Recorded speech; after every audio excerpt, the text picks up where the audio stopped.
Basic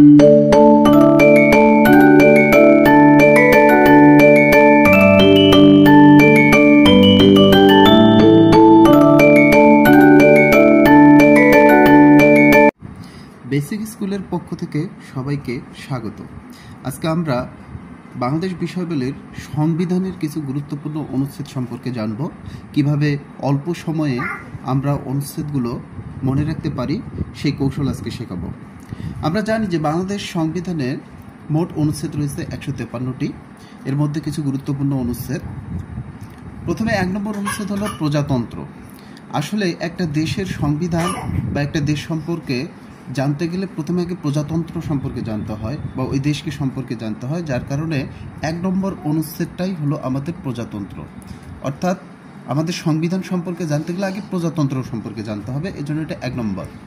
এরপর আসি রাষ্ট্রধর্ম। রাষ্ট্রধর্ম বাংলাদেশে প্রধান যে ধর্মগুলো রয়েছে তার মধ্যে অধিক সংখ্যক মানুষ বসবাস করে হিন্দু এবং মুসলিম। তো আমরা এভাবে মনে রাখতে পারি বাংলাদেশে সবচেয়ে বেশি বসবাস করে 2টা ধর্মের লোকজন, একটা হলো মুসলিম আর একটা হলো হিন্দু। তো আমরা মনে রাখবো যেহেতু এই 2 ধর্মের মানুষজন বেশি রয়েছে বাংলাদেশে, তাই আমাদের রাষ্ট্রধর্ম 2 নম্বর অনুচ্ছেদে রয়েছে। এরপর আসি রাষ্ট্রভাষা।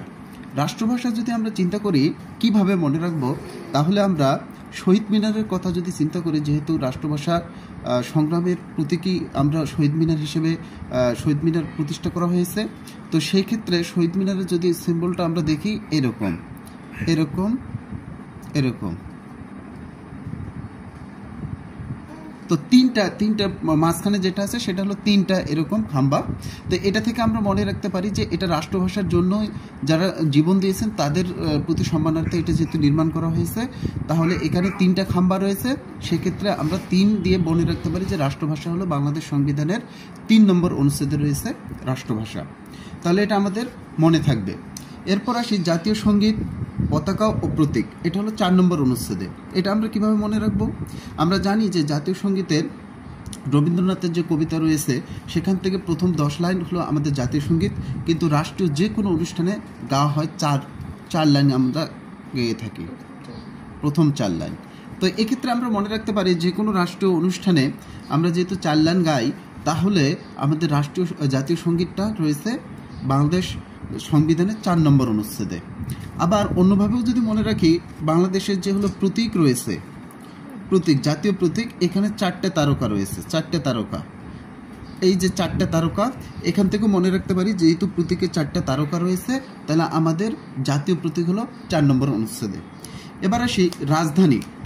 আমাদের রাজধানী ঢাকা। তো এটা কত নম্বর অনুচ্ছেদে রয়েছে? এটা হলো আমাদের 5 নম্বর অনুচ্ছেদে রয়েছে। এটা বেশ কয়েকভাবে আমরা মনে রাখতে পারি। প্রথমত এভাবে যদি আমরা মনে রাখি, ঢাকা শব্দটাতে লেটার রয়েছে ইংরেজি বানানে কয়টা রয়েছে? 1টা 2টা 3টা 4টা 5টা বর্ণ রয়েছে, যার কারণে রাজধানী হলো 5 নম্বর অনুচ্ছেদে। আবার যদি অন্যভাবে চিন্তা করি যে আমাদের মুঘল আমল থেকে ব্রিটিশ আমল, তারপর পাকিস্তান আমল, তারপরে বাংলাদেশ, স্বাধীন বাংলাদেশ পর্যন্ত ঢাকা কয়বার রাজধানী হয়েছিল? 5 বার। আমরা প্রথমে দেখব 1610 সালে, এরপর 1660 সালে, এরপর 1905 সালে যখন বঙ্গভঙ্গ হয়, তখন আবার 1907 সালে যখন ভারত পাকিস্তান আলাদা হয়ে গেল, আবার মুক্তিযুদ্ধের সময় 1971 সালে।